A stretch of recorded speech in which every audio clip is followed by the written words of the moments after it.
Hoy vamos a hablar acerca de la mansedumbre. Hoy vamos a hablar acerca de la mansedumbre. Si usted es de los que sigue las noticias, creo que ya sabe que hubo otra matanza esta madrugada en una ciudad del estado de Georgia. Ya estamos por encima de más de 200 matanzas con armas y de todo tipo. Y parece que esa es la noticia de todas las semanas. Violencia por todos lados. Tenemos que hablar acerca de la mansedumbre. Tenemos que hablar acerca de lo que Dios nos dice que es la fortaleza que sale de la mansedumbre. Porque en esta tarde vamos a ver a partir de la palabra de Dios que aquellos que son fuertes no son los que se llevan el mundo por delante, no son los iracundos, no son la gente que ejerce y que usa su autoridad con fiereza, sino que son aquellos que tienen la facultad y la capacidad de someter su voluntad a la voluntad de Dios. Está en el libro de Mateo capítulo 5 versículo 5. Mateo capítulo 5 y el versículo 5. Los que llegaron a tiempo se llevaron esa ricura de la palabra del Señor en el Sermón del Monte capítulo 5. Leímos hasta el verso 6, pero hoy vamos a ver solamente hasta el verso 5. Y la próxima semana, si el Señor nos da la gracia de estar aquí todavía, queremos compartir la segunda parte y la otra cara de la moneda de este mensaje. Bienaventurados los mansos, porque ellos recibirán la tierra por heredad. Bienaventurados los mansos, porque ellos recibirán la tierra por heredad. Eso dice Mateo capítulo 5, versículo número 5. Todos conocemos y hemos oído acerca del Sermón del Monte, ¿cierto? Esa expresión, el Sermón del Monte, no se utilizó en el tiempo en que la Biblia se escribió, sino posteriormente, por el año 354, 430 después de Cristo, por un sacerdote, un monaguillo llamado Agustín de Hipona. San Agustín fue el primero que le puso nombre a esa porción de escritura que se encuentra desde el capítulo 5 hasta el capítulo 7 del Evangelio según San Mateo.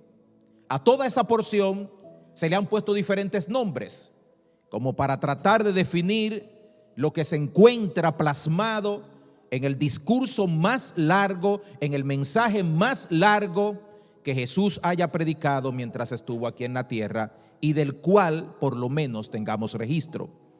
Se le ha llamado las directrices de ordenación de los 12. Se le ha llamado el compendio de la doctrina cristiana. Se le ha llamado la Carta Magna del Reino y se le ha llamado el Manifiesto del Reino. Porque lo que nosotros encontramos en el capítulo 5, 6 y 7 del Evangelio de Mateo es lo que podríamos llamar una descripción de parte de Jesús de lo que son los valores del reino de Dios aquí en la tierra. Y es como para que nosotros nos midamos y nos miremos en el espejo de todo lo que está contenido en esa escritura y nos digamos si somos buenos súbditos del Rey de Reyes y del Señor de Señores, Cristo Jesús.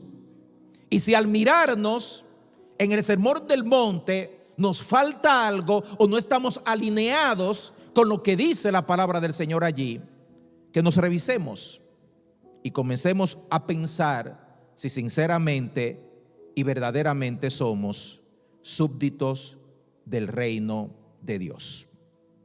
Esta es una invitación, mis amados, a que nos midamos, a que veamos con los ojos de Dios, no con los ojos nuestros, lo que es verdaderamente alguien que tiene a Cristo como el Rey de su vida en la vida personal.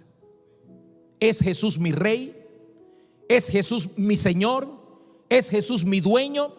¿Soy yo un súbdito de Él o soy otra cosa? Eso me lo va a decir el Sermón del Monte y los principios que vemos de él. De manera particular, la primera porción de todo el Sermón del Monte, que como les dije abarca desde el capítulo 5 hasta el capítulo 7 del Evangelio de Mateo, la primera parte la hemos llamado, bien llamada, las bienaventuranzas. Y podríamos decir que las bienaventuranzas son una especie de contracultura. ¿Usted sabe? O sea, lo que la gente piensa acerca de los conceptos por los cuales una persona debería ser feliz es totalmente contrario a lo que se presenta en las bienaventuranzas. La palabra bienaventurado viene del griego que significa Makarios. Y la palabra Macario significa una persona que es feliz, una persona que es dichosa, una persona que es bendecida. Para el pensamiento griego de esta palabra, Makarios, solamente los dioses eran bienaventurados. Porque para un griego solamente un dios vivía en un estado de felicidad, en un estado del Salmo 23. Jehová es mi pastor y nada me faltará. Solamente un Dios, decían ellos, podía vivir en esa condición de felicidad, de dicha, en la cual no faltaba absolutamente nada. Pero para llegar a ese estado, por supuesto, el concepto popular de aquel entonces y posiblemente del tiempo de hoy en que nosotros vivimos, como decía hace un momentico, es totalmente contracultural. Por ejemplo, la palabra del Señor nos va a decir que los bienaventurados son los pobres en espíritu. Mientras que en la cultura de hoy se diría que los dichosos, los felices, los que están bien no son los pobres. Los que también son los ricos, los que tienen mucho, los que no les faltan cuestiones materiales. Sin embargo, viene esta definición de Jesús diciendo, no, bienaventurados los ricos, no. Bienaventurados los pobres en espíritu. Mientras en el mundo se dirá que la felicidad está en la risa, en la celebración, en la fiesta, en el espectáculo, Cristo dice, no, bienaventurados los que lloran. Y cuando la gente de aquel tiempo oyó eso, dijo, espérate, pero ¿cómo es la cosa? Los pobres en espíritu, los que lloran. Y Jesús sigue añadiendo y dice, bienaventurados los mansos. Y la gente se queda como los mansos, los humildes, los sencillos. Y no son los belicosos. La gente que anda arrasando con todo y conquistando y matando y llevándose el mundo por delante para tener algo. No, Jesús dice, no, eso no son bienaventurados. Los dichosos, los felices, los bienaventurados son aquellos que son mansos. Y parecería ser que las bienaventuranzas nos presentan, amados, una consecución donde una cosa lleva a la otra, donde una bienaventuranza se apoya en la anterior para que la siguiente se apoye en la que se está diciendo y se establece una especie de escalón de bendición. Por ejemplo, la pobreza de espíritu nos lleva a reconocer nuestra necesidad y dependencia de Dios. Y en esa dependencia de Dios y esa necesidad, entonces lloramos. Y somos bienaventurados porque somos pobres en espíritu, que por ser pobres en el espíritu, comenzamos a llorarle a Dios y es Dios entonces quien nos consuela. Y como Dios nos hace llorar, entonces nos vestimos de la mansedumbre que nos motiva entonces a buscarle en humildad, en sencillez. Y en esa sencillez entonces nos viene un hambre y una sed de justicia. Y si quiere podemos seguir conectando cada una de las bienaventuranzas de manera escalonada. De la pobreza de espíritu al llanto. Del llanto a la mansedumbre. Y en la mansedumbre buscamos saciar nuestra hambre y sed de justicia. Dije que vamos a hablar de mansedumbre. ¿Qué significa entonces ser una persona mansa? ¿Qué significa ser una persona mansa? En el idioma griego que se escribió el Nuevo Testamento, es una palabra que podría pronunciarse como praus.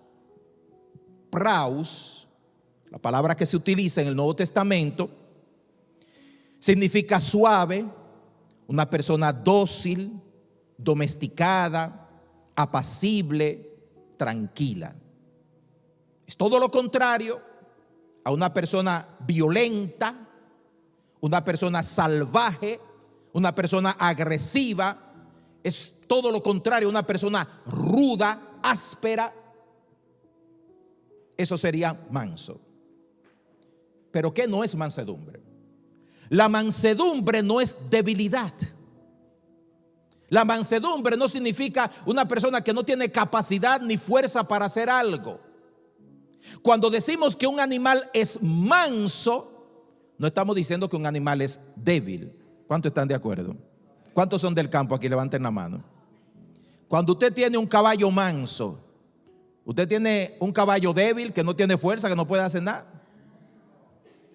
Un caballo manso es un caballo que tiene su fortaleza bajo el control del que lo cabalga. Él sigue siendo fuerte. Él puede matar a un hombre de una patada. Él puede comenzar a correr y todo lo que encuentre a su paso llevárselo por delante. Pero como es manso, su fuerza la tiene bajo control. Y eso es lo que significa la palabra manso. Una persona anónima, porque no encontré quién escribió este pensamiento, dijo: mansedumbre es el espíritu humano con freno. Usted sabe, usted tiene carros ahí que corren a más de 160 millas por hora. Y hay carros que los venden por su capacidad de alta velocidad, por su capacidad de alta aceleración. Pero ¿cuántos de ustedes quisieran un carro con muchísima potencia sin freno?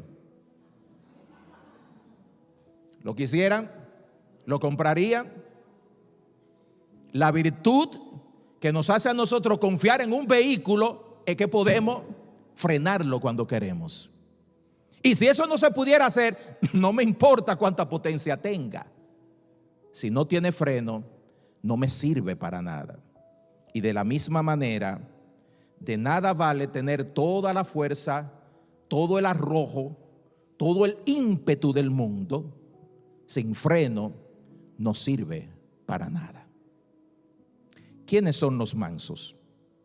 Tomando la idea del contexto, un manso es una persona que reconoce que es un pobre en espíritu. Un pobre en espíritu no es una persona que tiene una baja autoestima. Un pobre en espíritu es una persona que reconoce que no es suficiente delante de Dios para cumplir en su humanidad con todo aquello que Dios ha ordenado. Él entiende su bajeza, él entiende su incapacidad, y en esa pobreza de espíritu y en esa necesidad de Dios, esa persona vive de acuerdo a lo que Dios ha dicho acerca de su descripción de la mansedumbre. Un gran predicador de hace siglos, quizás ustedes han escuchado de él, quizás no, se llamaba Charles Spurgeon. Él escribió un mensaje. Me gustaba mucho leer mensajes de Spurgeon y todavía me gusta leerlos. En el tiempo en que él predicó, siglo XIX, pues no habían manera de grabarlo, así que hay que leer sus mensajes, pero me gusta mucho leer mensajes de Spurgeon. Y él escribió un mensaje sobre la mansedumbre y él habló de dos actitudes cardinales que tienen que ver con la mansedumbre. La primera es sumisión a la voluntad de Dios y flexibilidad a la palabra de Dios. Una persona mansa es una persona sumisa a la voluntad de Dios. Hay tres personajes en la Biblia, podrían haber muchos más, pero hay tres personajes en la Biblia que se destacan por la muestra de mansedumbre que dieron y que hoy en día, hermanos, son lecciones para nosotros de lo que debería ser en nuestra vida personal y particular, ser mansos. Uno de ellos es el apóstol Pablo. Dice la palabra, y estas son las palabras del apóstol Pablo: con Cristo estoy juntamente crucificado, y ya no vivo yo, mas vive Cristo en mí. Y lo que ahora vivo en la carne, lo vivo en la fe del Hijo de Dios, el cual me amó y se entregó a sí mismo por mí. En primer lugar, note que esta es una decisión del apóstol Pablo de rendir su voluntad a la voluntad de Cristo. Ahora, ¿cuántos de ustedes conocen la historia de Pablo cuando era Saulo? ¿Cuántos dirían que estamos hablando de un hombre débil? Que estamos hablando de un hombre apocado, de un hombre, usted sabe, fuin o fuan, de un hombre flamboyán o agüita. No, el apóstol Pablo era un hombre agresivo. Era un hombre que salía por las calles a buscar a los cristianos para apresarlos, para entregarlos a la muerte.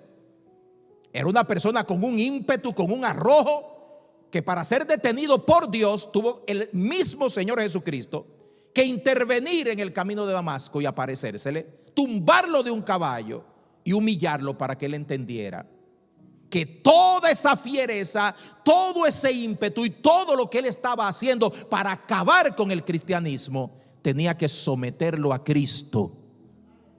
Tenía que someterlo a Cristo para construir para su reino. Pablo se convierte a Cristo y ahora su mansedumbre, la mansedumbre de Pablo no es debilidad, la mansedumbre de Pablo es la fortaleza que Dios usa para salvar, no para destruir, para dar vida, no para dar muerte. Es el mismo Pablo, pero es un Pablo manso, sometido a la voluntad de Dios. El mismo Señor Jesucristo dijo de Pablo, Hechos 9:16, porque yo le mostraré cuánto le es necesario padecer por mi nombre. Y amados y amigos, cuando una persona decide y está dispuesta a padecer, a pasar sufrimientos, a recibir castigo, a exponerse al dolor voluntariamente, no lo hace porque es débil, sino porque tiene la capacidad de soportar. Tiene la capacidad de soportar. El apóstol Pablo. El segundo personaje es Moisés. Y dice la palabra en Números capítulo 12, verso 13 sobre Moisés: y aquel varón Moisés era muy manso, más que todos los hombres que había sobre la tierra. Qué lindo hablar así de Moisés. Pero dele un rewind otra vez a la vida de Moisés y tírese para atrás. ¿Quién era Moisés antes de tener la experiencia con Dios de la salsa ardiente? ¿Qué hizo Moisés? ¿Cuántos recuerdan? Vio a un egipcio que estaba abusando de un judío y en un arranque de ira, en un pique, como decimos en buen dominicano, agarró al egipcio, le cortó el cuello y lo enterró. Ese era Moisés. Ese era Moisés el manso. Débil, no. Un hombre que un día tuvo un encuentro con Dios y Dios lo agarró y le dijo: Moisés, yo te voy a usar, mi hijo, pero así no es. Arrancando cocote no es. Rompiendo espalda no es. Vámonos al desierto. Y tengo una escuela para ti que te va a tomar 40 años. Pero en 40 años yo te voy a poner a trabajar con los animales más mansos de la tierra, las ovejas. Tú vas a ser pastor de ovejas. Vamos a dejar esta cuestión de estar rompiendo cuello. Vamos a atender ovejas. Y por 40 años Moisés está atendiendo ovejas y aprende Moisés la mansedumbre. El hombre más manso de la tierra era en un momento el más belicoso de toda la tierra. Y el tercer personaje, por supuesto, es Jesús. El Señor Jesucristo es nuestro ejemplo supremo de mansedumbre. Él pudo decir: lleven mi yugo sobre ustedes y aprendan de mí, que soy manso. Dijo él mismo: yo soy manso y humilde de corazón, y hallarán descanso para sus almas. Mateo capítulo 11, verso 29. Y la Nueva Versión Internacional dice: apacible y humilde. Yo soy apacible y humilde de corazón. En mis redes del Ministerio de Restauración y Vida, no sé cuántos de ustedes vieron, lo compartí, una gráfica de un pensamiento que dice: un hombre fuerte no es uno que se atreve a darle una bofetada a otro y tumbarlo de un puñetazo. Un hombre fuerte es uno que se atreve a morir en una cruz para salvar a otro. Ese es nuestro Señor Jesucristo. El Señor Jesucristo hizo lo que muchos hombres de hoy no harían, ni por la mitad, ni por una cuarta parte, ni por una tercera, ni por una séptima parte. Cargar con la cruz, ir hasta el Gólgota, ser crucificado, aguantar los dolores de la crucifixión por amor a cada uno de nosotros, y ponerse allí hora tras hora, minuto tras minuto, de un día para otro, hasta que le sobrevino la muerte, aguantando, porque la fortaleza de Jesús estaba en su mansedumbre, estaba en su humildad, en su condición de siervo, en su condición de hombre de Dios. Jesús tenía el poder de desaparecer a todos sus enemigos. Una sola palabra y Jesús hubiera dicho: Señor, Jehová, Padre, yo no aguanto esto, desaparezcan todos. Y con un chasquido de la mano hubiera hecho desaparecer a todos los romanos y a todos los judíos que lo querían crucificar. Pero si usted lo ve en toda la Biblia, la represalia no es una palabra que conecta con el cristianismo. La venganza no es una palabra que conecta con el cristianismo. Los mansos no toman la justicia en sus propias manos, ni ejecutan venganza, no gritan, no se exasperan, no se dejan provocar. La gente fuerte de verdad no toma la ofensa como una oportunidad para reflejar en el momento qué tanto te puedo hacer y qué tanto te va a costar, sino que toman la ofensa como una oportunidad para reflejar el carácter de Cristo en sus vidas. ¿Qué tanto puedo mostrar de Jesús en el momento de la presión? Un manso es flexible a la palabra de Dios. Y eso significa, mis queridos amigos y hermanos, que una persona mansa es una persona que no viene a Dios con una agenda, que no viene a Dios y a su palabra con una mente predispuesta. No se imaginan la vida cristiana y vienen a proponerle a Dios que esta es la manera en que debe ser y esta es la manera en que yo voy a obedecerte. No condicionan a Dios, sino que cuando van delante de Dios, los mansos le dicen a Dios: Señor, abre mis ojos y miraré las maravillas de tu ley. Salmo 119. Muéstrame tu voluntad, muéstrame tu deseo, muéstrame lo que tú quieres para mi vida, y aquí estoy yo para cumplir con tu voluntad, cualquiera que sea. Ayer en la conferencia para solteros les hablábamos, mi querida esposa y este servidor, a los asistentes, que uno de los problemas a los que se exponen las personas cuando todavía no se han casado es tratar de aconsejar a Dios en cuanto a la persona que ellos quieren para el matrimonio. Usted sabe. Y tratar de ponerle a Dios en la mente cuáles son las cualidades y las condiciones y la forma y el tipo. Y a veces en ese condicionamiento hay una persona que tiene todas las cualidades para ser tu compañero de vida, que está a tu alrededor. A lo mejor te está chequeando, pero lo pasas por alto porque viene con una mente preconcebida, inclusive en tu oración, para decirle a Dios: esto es lo que yo quiero, cuando todo lo contrario debería de suceder. Y debes ir a Dios para decirle: Señor, mi hoja está en blanco, mi agenda no tiene nada escrito, mi calendario no tiene ningún appointment. Escribe tú ahí tu voluntad, como tú lo quieras, como tú lo mandes.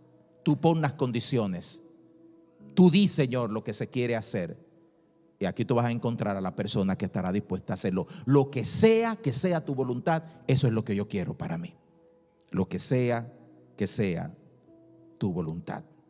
Una persona mansa es una persona flexible a la palabra de Dios y a la voluntad de Dios. Hace algunos años atrás, él estuvo aquí predicando en esta iglesia en algún momento. El pastor Ricardo Frías predicó aquí, hermano Willy, varias veces, ¿verdad?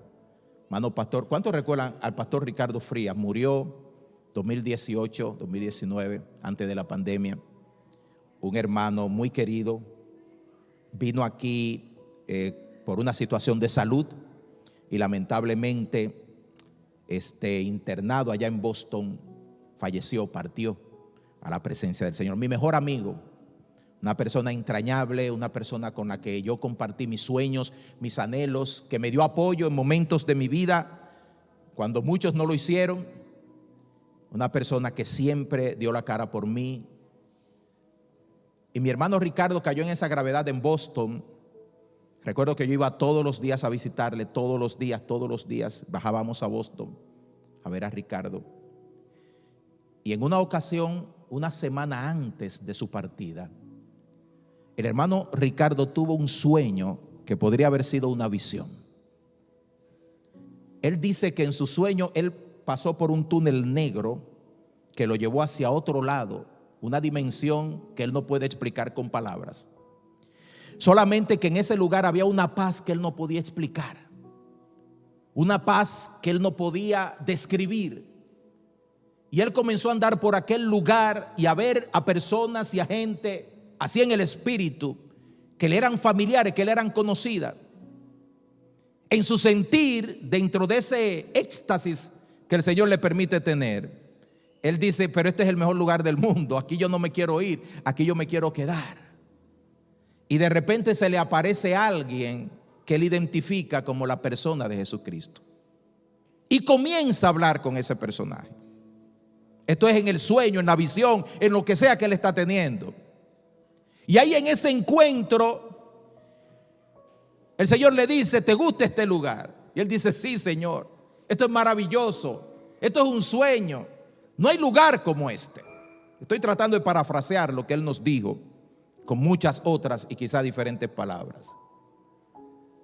Y en un momento el Señor le dice: Ricardo, ¿te quieres ir o te quieres quedar?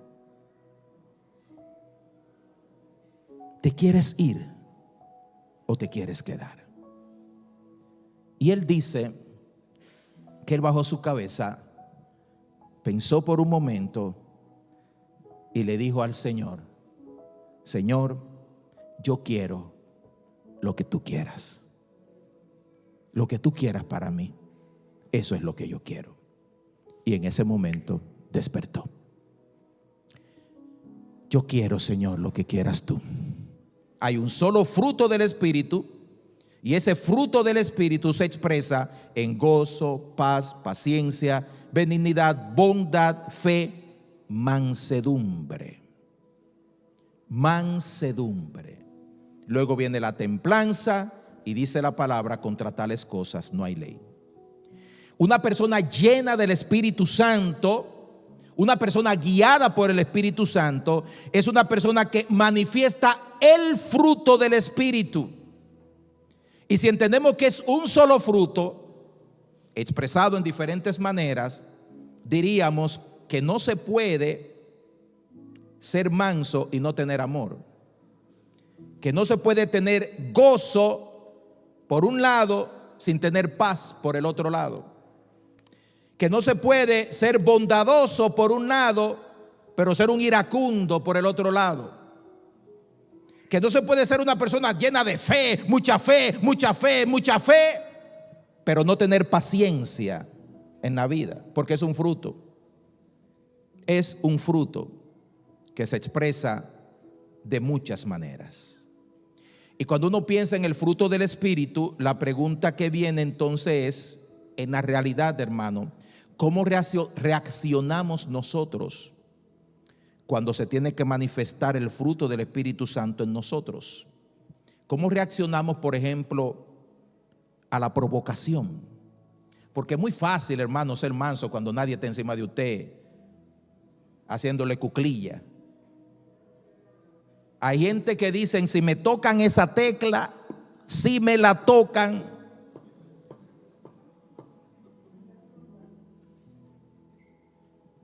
Ya usted sabe lo que pasa.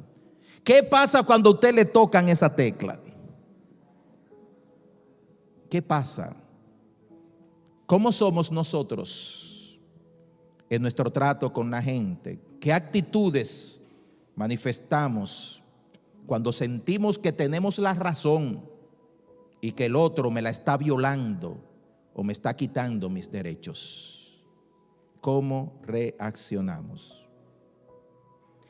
Una de las cosas que yo he visto y he experimentado es que las personas que no son mansas sufren mucho, aunque usted no lo crea. Muchas veces un ánimo capitalizado por la sobrecarga, viven ofendiendo, se ofenden, viven sintiéndose mal por las reacciones que salen de ellos hacia las demás personas. Muchas veces la gente que no es mansa no quiere ser así, pero como que no encuentra el camino de ser de otra manera. Y en última instancia, a veces en ese dolor se quedan solos. La gente que no es mansa se queda sola, sin amigos, sin familia, sin hermanos que lo visiten, que hablen con ellos, porque no lo aguantan. Y es que dice el libro de Proverbios 22-24, no te entremetas con el iracundo, no te acompañes con el hombre de enojos. En otra palabra, deja a ese hombre, de esa mujer sola, porque ni sola a veces o solo puede vivir consigo mismo. Imagínate con otro. ¿Cómo yo lo sé, hermano? ¿Usted sabe cómo yo lo sé? Porque yo era iracundo, muy iracundo. En mi vida yo comencé a jugar con la ira desde mi adolescencia. Decían los amigos del barrio mío, aquí está mi hermano conmigo, que mi hermano era el ejemplo de la mansedumbre en la familia, Quiquito, y que yo era de los que no dejaba, yo no barajaba pleito, yo peleaba toda la semana. A mí no me importaba si era chiquito, si era grande, si era fuerte, si era mediano, si era viejo, lo que fuera. Si no le podía entrar a los puños, buscaba una cadena, si no con piedra, lo que fuera. Ese era yo, hermano. Pero esa es mi vida antigua. No me juzgue ahora por la vida pasada, que ya eso pasó y pasó para gloria de Dios. Recuerdo en una ocasión que andaba yo en una bicicleta y en mi bicicleta estaba cruzando del barrio Miramar al barrio Japón. Estaba en mi bicicleta. De repente un muchacho me metió el brazo así en la mano, tenía yo como 12 años, me metió el brazo y me tumbó de la bicicleta. Óigame, así como la sangre se le sube a uno a la cabeza, se me subía a mí. Y yo traté de entrarle al muchacho, pero no podía soltar la bicicleta porque me la quitaban. Y todo el mundo en el barrio, usted sabe cómo eran esos tiempos de antes. Ahora no se puede pelear, hermano. Porque otro muchachito de 12 años le saca una pistola y le da tres balazos sin problema. O allá en Santo Domingo se forma un grupo de macheteros y comienzan a volar cabeza. Ya eso de pelear con los puños, ya eso no se usa. Ahora hay asesinato y de toda la diablura que hay ahora con estas drogas que nadie la puede controlar. Pero en ese tiempo, usted sabe, se hacía así. Y yo recuerdo que ese muchacho me dio tanto, que yo en un momento solamente agarré mi bicicleta y me fui. Pero con la sangre subiéndome hacia la cabeza, hermano. 12 años. Le compartí esto a mi mamá y a mis padres después de muchos años porque ellos no sabían lo que había pasado.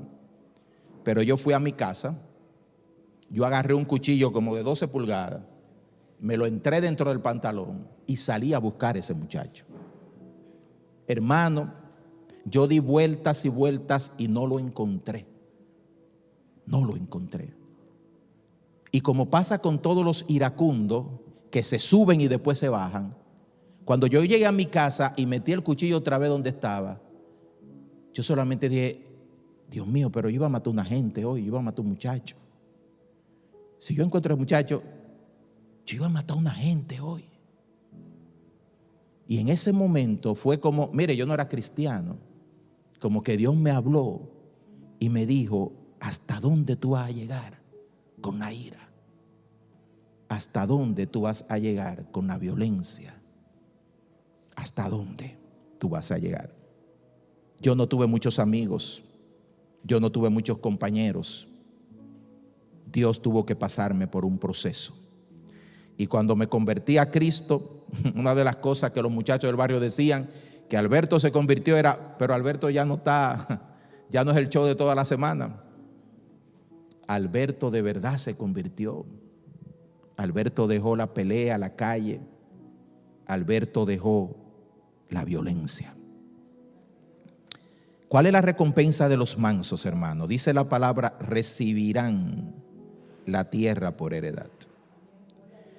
Esta es una alusión a la promesa que se encuentra en el libro de Apocalipsis, donde dice la palabra del Señor que los que son de Cristo vamos a tomar la tierra y a gobernar por él por 1000 años. Apocalipsis capítulo 21 y 22. Allí los súbditos del reino milenial de Cristo estarán revestidos de mansedumbre. No vamos a ser gente que vamos a reinar con despotismo, no vamos a reinar con autoritarismo, no vamos a ser dictadores, sino que vamos a heredar la tierra a partir de hombres y mujeres transformados a la imagen de Cristo en la mansedumbre que Él nos permitirá tener. Pero también, mis amados, yo creo que esta promesa tiene que ver con algo del aquí y el ahora. Creo que tiene que ver con el hecho de que Dios le promete a la gente mansa que serán las personas que van a gobernar, que van a dirigir, que van a estar al frente de gobiernos, de iglesias, de instituciones, de empresas. Cuando usted piensa, hermano, en una persona iracunda, belicosa, colérica, autoritaria, dirigiendo una compañía, digamos que usted es el empleado, ¿qué es lo que hay por ahí? Que cuando llega el jefe revienta y comienza a dar boche. Cuando llega el jefe comienza a llamar la atención. Cuando llega el jefe parece que llegó el ciclón, el huracán George. ¿Qué es lo que hay en un ambiente donde hay una persona iracunda y violenta gobernando, dirigiendo algo? Muchos heridos, mucha gente maltratada. ¿Qué hay en la casa del iracundo? Una mujer humillada, hijos que tienen miedo, gente maltratada, vecino que no quiere saber de él, amigos que se van. Pero la palabra del Señor nos dice que cuando una persona es mansa, hermano, nosotros queremos confiarle a esa persona mansa las cosas que son de más grande valor para nosotros. El pastor Mateo, pastor de esta iglesia, era un hombre manso. Hombre manso. Y cuando el pastor Mateo murió y esta iglesia dirigida por el Espíritu Santo eligió al pastor Willy, una de las cosas características de este siervo de Dios es que es un hombre manso. Ahora, usted no quiere poner en las manos de una persona belicosa, pleitosa, que todo el tiempo vive con una contrariedad y discutiendo. Usted no quiere ponerle nada que tenga valor.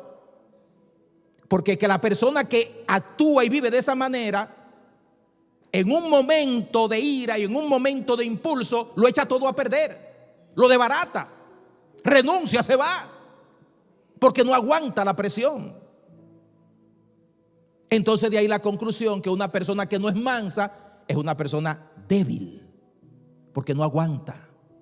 Mire lo que ha costado edificar esta iglesia. Usted se imagina al hermano José, al hermano Eugenio, al pastor Willy y a todos los que forman, hermano Quirós, y a todos los que forman el comité de construcción de esta iglesia, si fueran gente iracunda, si fueran gente belicosa, si fueran gente de pleito. Hermano, el piso todavía no se hubiera construido, la zapata todavía no se hubiera levantado. ¿Por qué? Porque la gente iracunda y belicosa no sirve para el liderazgo, no sirve para dirigir nada.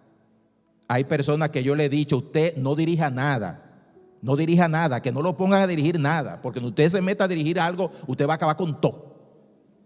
Va a acabar con todo. Usted tiene que trabajar primero con su carácter, y después que Dios lo lime y usted aprenda a aguantar presión, Ser una persona tranquila que cuando lo confrontan, usted sabe cómo apagar en fuego, no cómo echarle más fuego al fuego.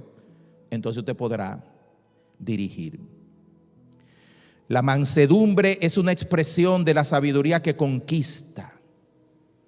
Hay un proverbio muy antiguo que dice: la oveja mansa, ¿qué hace la oveja mansa?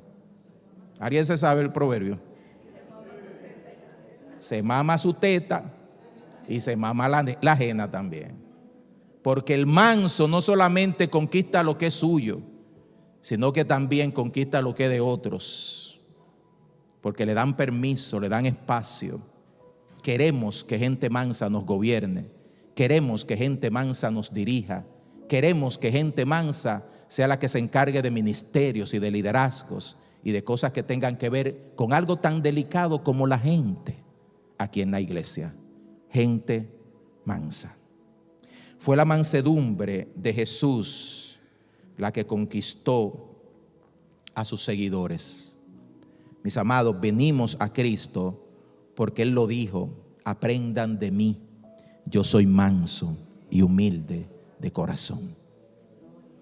Fue la mansedumbre de los cristianos lo que los llevó a conquistar al mundo sin usar armas, sin usar lanza y flecha, sin usar espadas, sin ejércitos, sin muerte, sin amenazas, solo con la mansedumbre de aquellos que dieron sus vidas para conquistar las vidas de otros.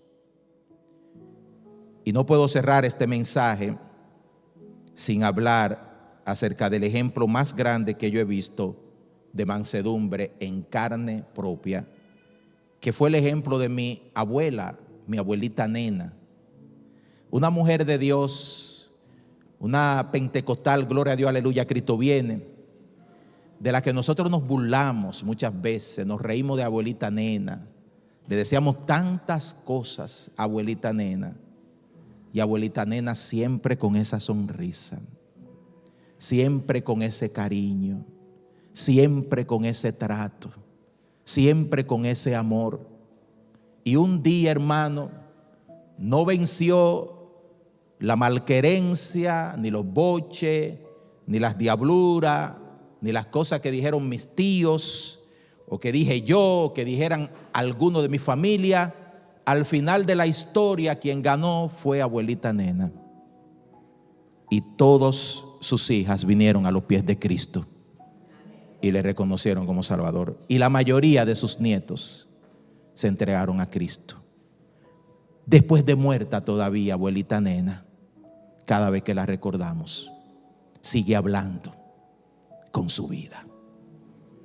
Esa es la historia de la gente mansa, de la gente que es como Jesús. ¿Es usted manso? ¿Es usted dócil? ¿Se puede convivir con usted? Mansedumbre es poder, autoridad. Mansedumbre es conquista. Mansedumbre es sabiduría de Dios. Es una obra de gracia en nuestras vidas.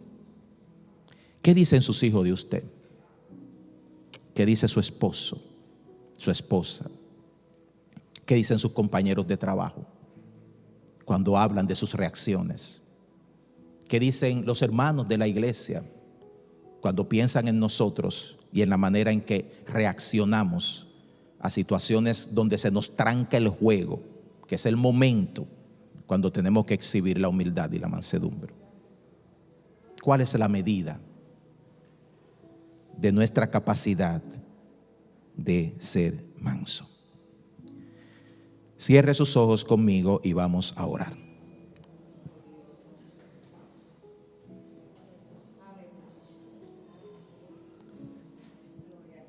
Póngase de pie